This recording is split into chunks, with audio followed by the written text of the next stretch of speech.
Welcome, everyone, to a different kind of doula. I'm Colleen Hughes, your co host, one of them, and today with me is Maureen Curis, and Kathleen will be back with us next week. Today we have a very special show, and our guest is Kate Fasciano, author of the book Never Give Up Hope, The Little Girl That Changed the World. Katie is a level 4 practitioner in a very, very interesting technique. It's a very special Japanese technique called Seimei. It's a way of healing and working with the life force within us. And Katie can tell us a lot more about that and her experiences. So, Katie, let's just jump into it. Can you tell us how this journey All evolved right, great. Well, to thank you. I where appreciate you you having are me. today? Absolutely. Sure thing. Thank you for having me on. I appreciate being on your show. When my eldest daughter, she was sick with cancer, and she had already battled two other times, and a third battle had ensued. On that third battle, I thought some more that could help Elizabeth, in addition to that traditional medicine that we would always stick by and stand by. And luckily, I found one of my friends was doing a holistic called Seimei. And when I showed up to their facility, I had this inner knowing. I felt like I was home, and I felt enveloped in love in the room.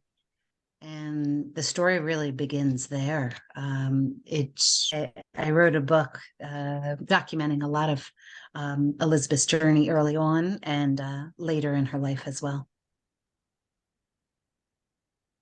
That's amazing, that through this loss of a beloved child, you found this healing modality.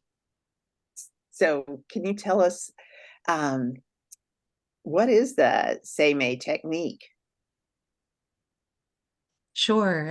Seimei is a holistic technique. It comes from Japan. It's done all non-touch and can be done both in person and remote. It's when someone's in person with me, I have them sitting in a chair and I'm working around them, around that chair, helping with any kind of physical or emotional symptoms they might be expressing, with an added note when it's a situation where someone is in an end of life stage. They're not going to be able to sit in that chair like the perfect form that we ask people to be in. So we modify in when there's a critical situation, end of life, or someone's hospitalized, we can do a modified technique around them. So I'm just wondering, what are some of the things in someone's transitioning, your daughter, for instance? I think you said you lost your father too. Is that correct or not? What are some of the You cut out. Can you just repeat the question, please? oh yeah, I was just wondering what kinds of things do you notice when you do CMA with, say, for instance, when your daughter was dying and or anyone that's in transition, what kinds of things do you see? And what kinds of things do you address? And then what do you see? Sure. Many things, and it's different with each person I've worked with. For Elizabeth, for instance, when she was put into this last, or shall I say, doctors gave her 2 weeks to live, we went on home care. And it was the same staff as the hospice workers, but I chose the route of home care instead of hospice in that moment. In that journey, they said, Elizabeth, with the level of the spreading of the tumors, both in her brain and spine, that only morphine would control that pain. Um, and the visiting nurse was there. She set us up. She got us all the different pharmaceuticals that we needed. And when Elizabeth had pain moments, I would use this technique of Seimei to help her. The next time the nurse came to our house after she set up with all the medicines, she looked at the bottle of morphine and she said, "You didn't use any morphine. Why?" Doctor said the only thing that would control his pain would be morphine. I said, "Please, she's 7 years old. She would absolutely tell me if she would have needed that medicine." And I did ask her, I gave her that choice. "Would you like medicine?" And she said, "No, mommy, I just want Seimei." So not only did she just want Seimei, but that Seimei was controlling her pain. I would not have wanted to see her in pain, the type of pain morphine would need. And thankfully, Seimei was able to keep control and keep the pain down so that she didn't need those heavy duty drugs. Early in her treatment days, her first battle, we were hospitalized a lot, and morphine was something we used on the regular. I had been familiar with what it did in her body. And back at the beginning of her journey, when we used morphine a lot, she would be sleeping most of the day because of the morphine, and she would become constipated. Uh, Instead, since we weren't using it in this later part of her life, she didn't have those same symptoms that you normally would see when using morphine. How, so I'm excited to learn more, but how is this different than Reiki? Good question. Oh, yes. That's probably the most frequently asked question for I me. figured it might be. Yes. So, Reiki is so well known in the US. In Japan, Seimi is actually the thing that's more well known than Reiki. In Japan, we have tens of thousands of people that do this work. Here in America, we have a few hundred. So the difference is, and then I can't even imagine how many Reiki practitioners are here in the US, but many, many more than a few hundred. So for one, we're growing our numbers, but until we have more and more people learning Seimei, we have not as many people to be around and to show and demonstrate the work. So your question was, what's different? There are a lot of differences, and I only speak from knowledge I've gained from Reiki practitioners teaching me, things about Reiki. One thing I understand, and if any of you do Reiki and you can, counteract what I'm saying, I'm always open to that. But one thing I understand with Reiki is you channel in life force through you into the person you're working with. For Seimei, this is a technique. You go through a ceremony. Right after that ceremony, you instantly can use your Seimei. Seimei is that non-physical part of yourself, and it's within you. So you've went through a ceremony. Your Seimei has been set in motion. And then as you're working on someone else, it's the beautiful merger of the two individuals, myself and the person I'm working with. And together we're helping mend the body, both my body and theirs at the same time. Yeah, I'm a level 2 Reiki practitioner. So that is exactly the big difference, is that Reiki practitioners use the life force outside through the universe, through themselves, and then through the individual. I just think this is fascinating. Talk about energy. Do you ever run into someone, and I've done this with a lot of energy work I've done before, even as a chiropractor at one point in time in my life. Do you ever find that people who are not as open to a technique, they think they are, but they're kind of closed inside? Do you ever get those kinds of challenges, or do you find that it usually has some effect on people? Do you know what I mean? People block Um, unconsciously.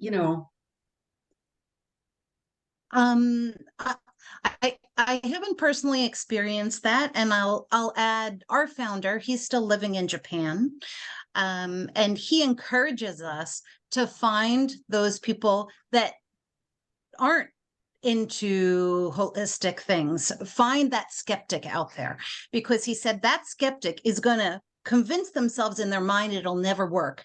And they will be the individuals that will be even more blown away when it does work. Yeah, I love that answer. Yeah, I agree. So how does it work? Well, that's a great question, and our founder says it's due to know. So, what I would love to invite you to do is to check into your bodies, and I can give you a quick example of how it works. And at least then, for our guests that are live now with us, and those that are watching afterwards, they could get kind of a feeling of it in practice. Wonderful. So, if you both can just talk through maybe moving your head and neck around and mention what might be feeling tight or achy or sharp pain.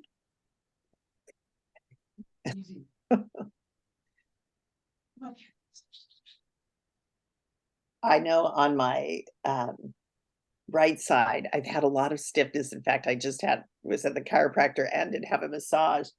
But there's a lot of stiffness on my right side. And when I turn to the left, stiff there too. But I'm feeling a lot of tightness over again on my right side.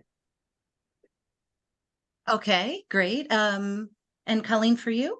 Yeah, for me, it's when I turn my head to the left, I feel tightness and some stiffness in my right shoulder area and right neck. And for the camera, can you show how far you're turning? Well, it's going to be reversed because this is my left. And here it's where it's pulling right from the occiput right down into the shoulder. Right shoulder. Okay. Okay, thank you for both turning your head so that we could visually see. I can speak while I'm doing this. What I'm going to do is use Seimei from a distance. We're on the two different opposite sides of the US at the moment, so distance does not matter for this. And in just a minute or two, I'll have both of you come on camera and turn your necks and see if you're noticing a difference in that tightness. So here we go. You may not be able to see both my hands, but I am using the technique.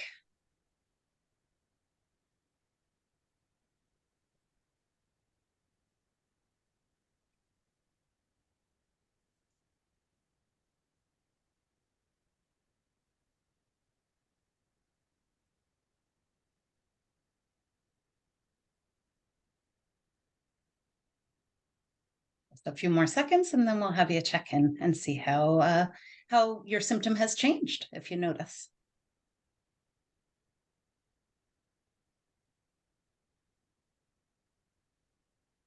Okay, so if you both could, speak about it, and once the camera comes on you, turn your head, and we'll notice if anything has changed. Okay, it was funny when you were doing it, I did feel some like almost like a tiny little vibration, but I don't know if that was just me imagining it. I kept thinking, I think that's what I'm imagining it. Um, but yeah, I'm shocked because I tend to be one of those skeptics a little bit when you were talking about that. Yeah, I'm not feeling nearly the pulling when I go that way. I can't turn my head as far to the left as I can to the right, but I am sort of shocked by that, I have to say. Excellent. And for you, Colleen? Well, I'm not shocked, but I'm pleased because my range of motion increased. It increased, and there's no pain here. Nothing, no pulling, nothing for now. And Colleen, with you Amazing. being a chiropractor having worked as a chiropractor also in your multifaceted career, for you to really notice that, I think it's very powerful. It's and that's the other thing. That's why hey, you worked with a skeptic, Maureen, and look what happened. I mean, I'm not, and I'm pretty open to energy. I kind of surprise myself sometimes, but yeah, very interesting, very interesting. Okay, I was thinking, "Now, how could this really work across Yeah, the right, computer?" right, But I right. know people that do Reiki across the computer and it works for them, or energy work. So I have to, so this is the first time I've actually had that happen. I mean, this experience. So I'm Awesome. impressed. Awesome. That's wonderful. Seimei is just so amazing. Anyone can do it. I love to tell people I used to be a CPA working in corporate America.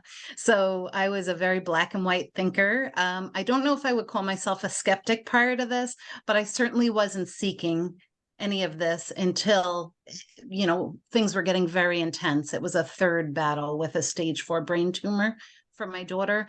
And, chances were getting slimmer and slimmer that she was going to survive. So it really opened up my perspective so much wider to consider, to bring something, merging the Eastern and Western school of thoughts to hopefully come to a better, softer, gentler way to manage through what we were going through. Does this manage just pain, or does it manage other symptoms? Because there can be a lot of gastrointestinal symptoms, let's say, and or is it focused mainly on pain? For a first demonstration, we focus on pain, Mhm. but we can work with many, many acute and chronic conditions, both on a physical level and an emotional level. And we focus in one specific area, even for a full session, but the entire body is positively influenced both on a physical and emotional level when you receive that session. Katie, I was fascinated to find out in my research after we initially talked that there are three major centers in the United States for Seimei, and one is here in Washington State.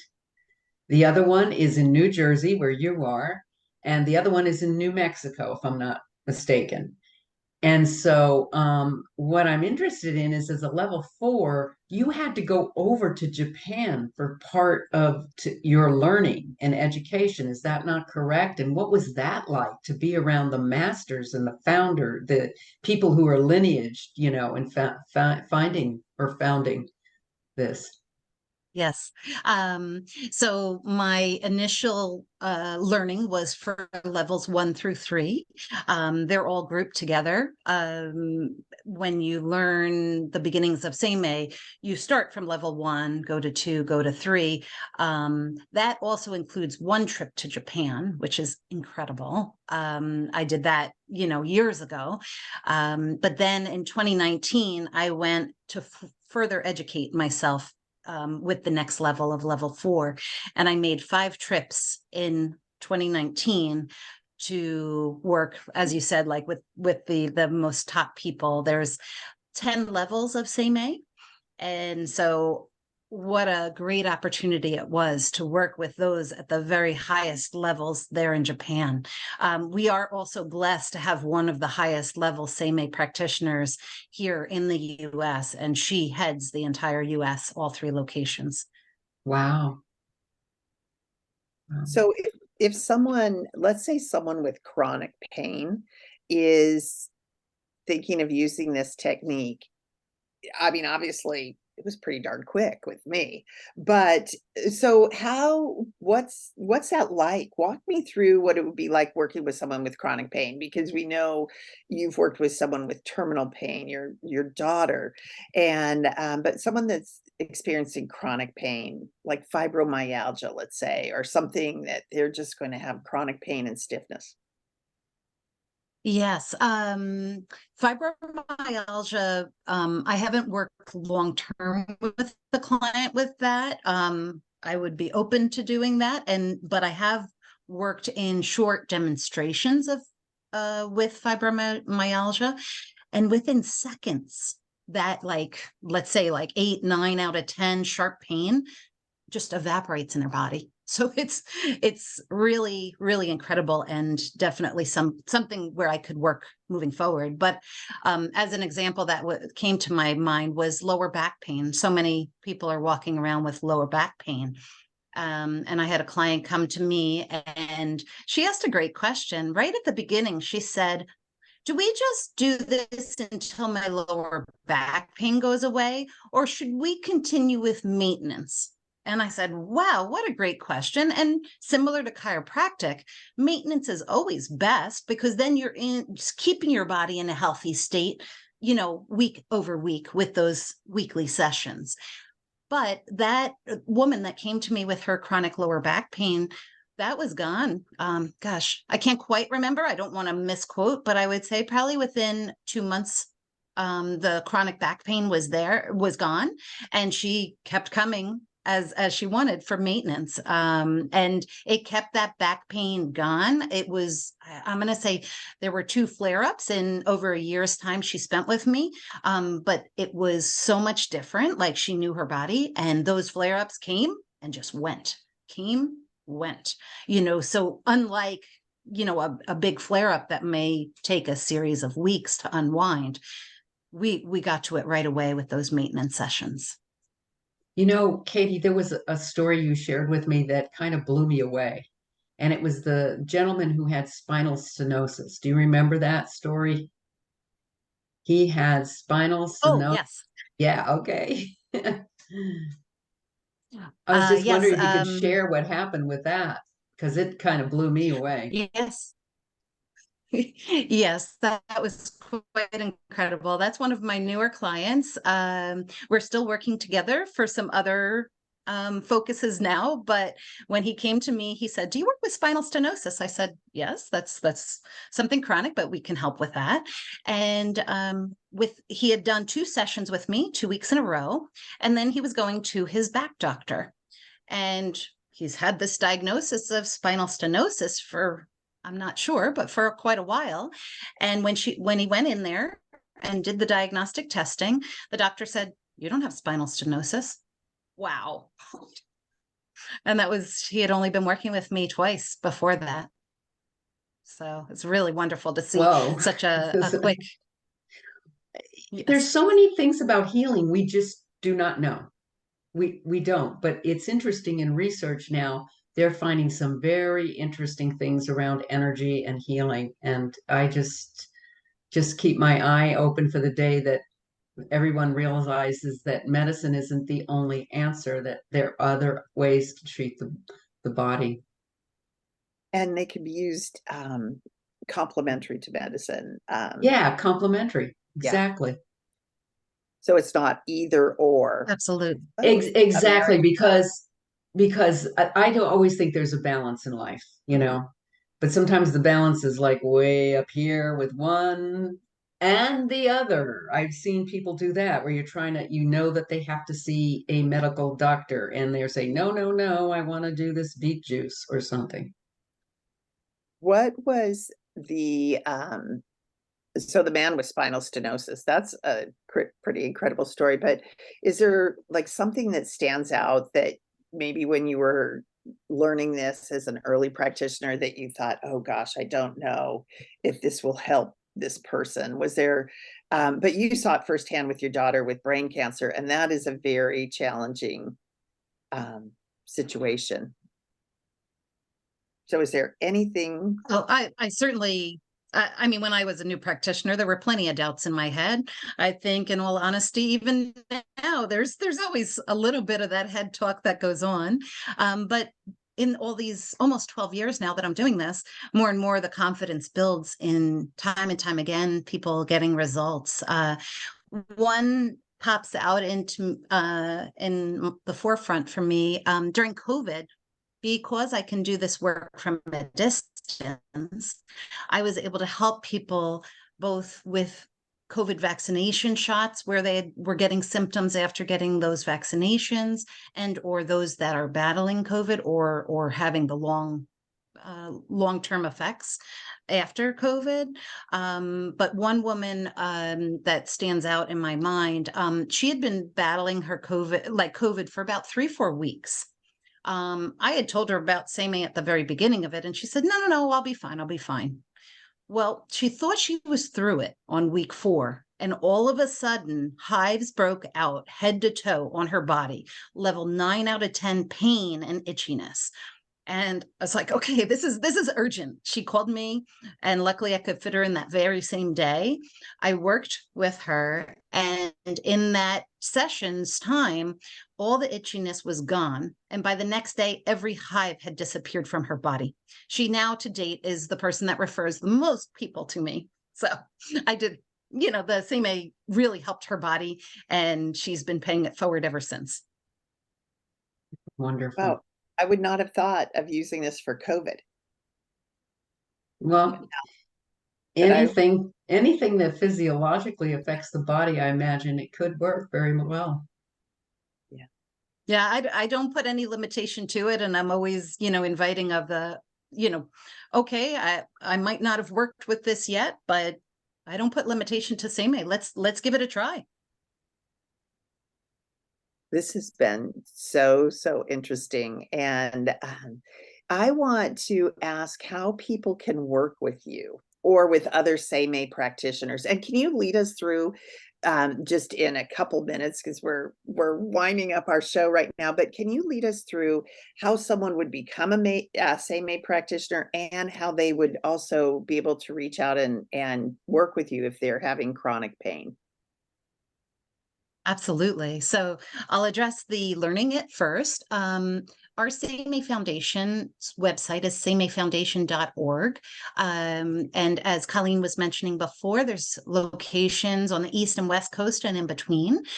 And a person, perhaps those that are watching your show might be on the West Coast. So certainly the location on the West Coast would be the best to go and experience it in person there. It's in Richland, Washington. So it is on the other side from Seattle, but it's feasible, it's drivable.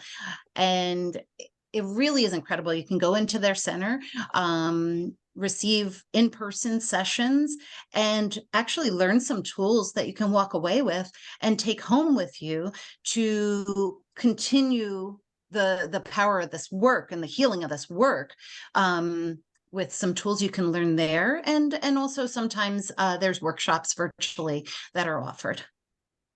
Interesting. Oh Uh, gosh. Now, how would people work with you? And can you tell us a little bit about your book? Oh, absolutely. So people can work with me. My website is seimeihealing.com. And Seimei is spelled Seimei. It's a Japanese spelled word, so a little bit different than what it sounds like. When you go to my website, you'll find a link to a book that I just wrote in May this year. I wrote it on my daughter's 18th birthday is when it was published. And it goes through the years that she battled. She battled 3 different times with cancer.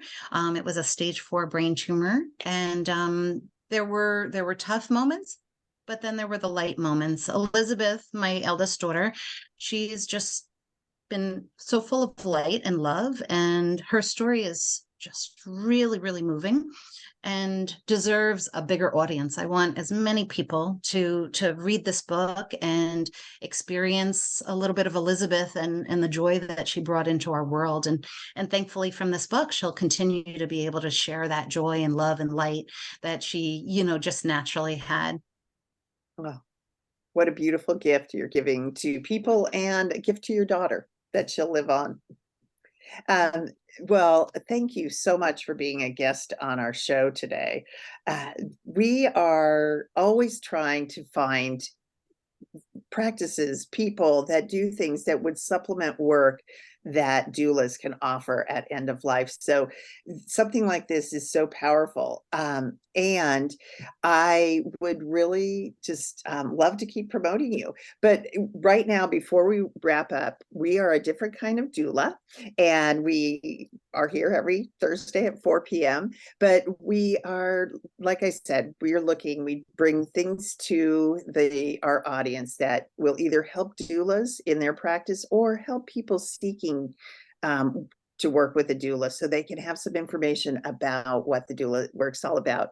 Colleen and Kathleen and I are part of the Gentle Passage Doula Collective, and we host monthly death cafes the second Friday of each month. In fact, tomorrow is our death cafe, 12:30 p.m. Pacific. It's virtual, so people have attended from all over the world. And we do virtual doula training and in-person doula training to help just keep spreading the word and training people to do work in this such an important field. So our next in-person training is just in a couple weeks in the Seattle, Washington area. So thank you all for being here, and we look forward to bringing you another important topic next week on A Different Kind of Doula. Bye-bye. Thank you. Bye.